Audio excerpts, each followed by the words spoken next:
Let's shift focus now and take a closer look at what is happening with some Nigerians numbering up to about 400 who are said to have been stranded and inhumanely treated in China. There's been a video which has gone viral online. Let me show you in case you have not seen it. Yes, how many?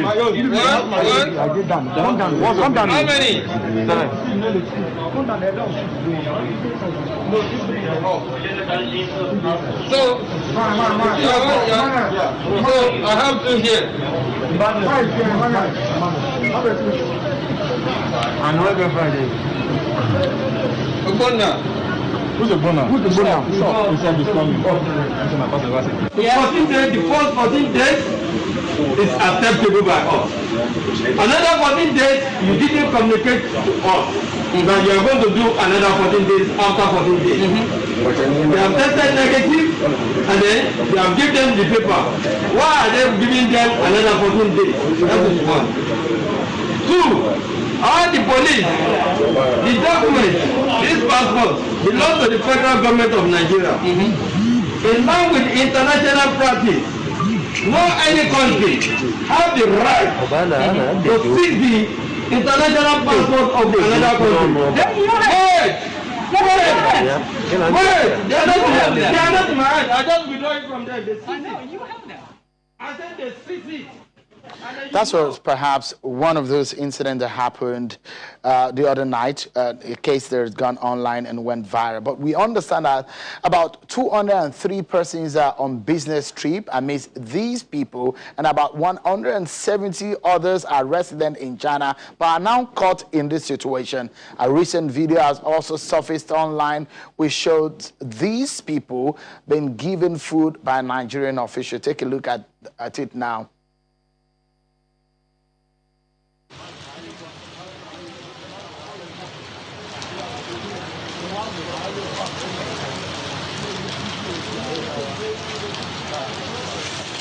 Give out food to those Nigerians who were stranded there. About 400 of them, as we understand. So let's talk about this.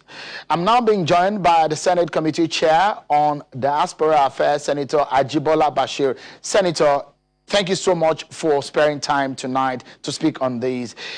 What is the state of things as from the perspective of the Senate on this matter? Has it gotten to your table, and what are you doing about it?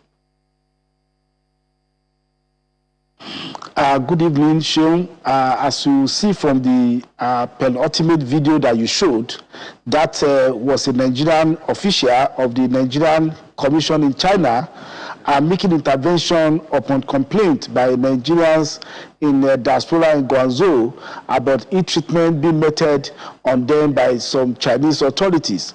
And as you can see, earlier on, the initial development of the story was that I was complaining on the social media about ill-treatment of Nigerians. And when some of us were consulted, seeing that on the social media, we advised the community in Guangzhou to liaise with the Nigerian embassy in that place, and the Federal Ministry of Foreign Affairs also intervened. And that is why you see active representation of the situation that was anomalous by the Nigerian representative, Mr. Lawal, in that first video that you have been seeing.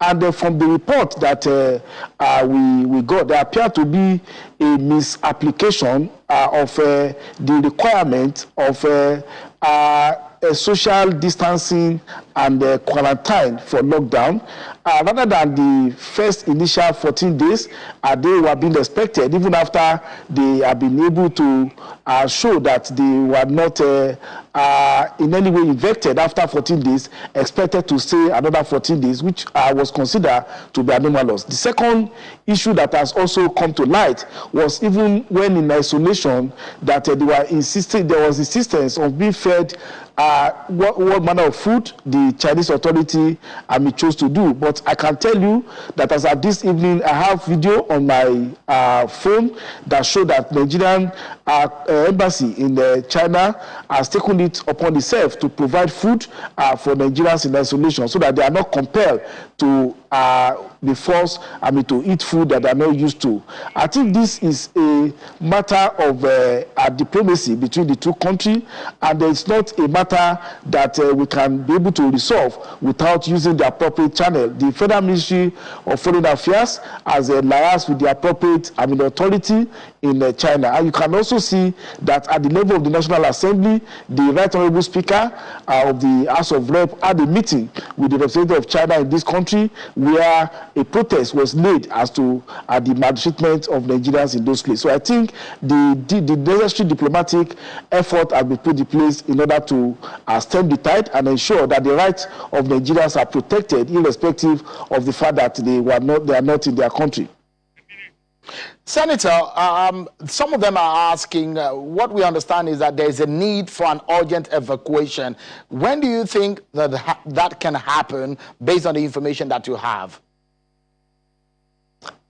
The question of evacuation, yes, as we may say, urgent, but also require some protocol and some procedure to be put in place. First and foremost, the objective of the Nigerian government, as we have seen from what has been said by the coordinator of the presidential task force, is to ensure that we, as much as possible, curtail the spread of infection in the country. So the process of evacuation will only begin first by signifying interest as to who is to be evacuated, what will be the procedure for evacuation. I think one thorny area which has not been resolved now is, should there be tests on the people to be evacuated before they are allowed to be evacuated to Nigeria, or it should be that when they return to Nigeria, they should be put in a quarantine isolation for 14 days to ensure that the objective of stemming the pandemic in Nigeria is not jeopardized by hurried evacuation of Nigerians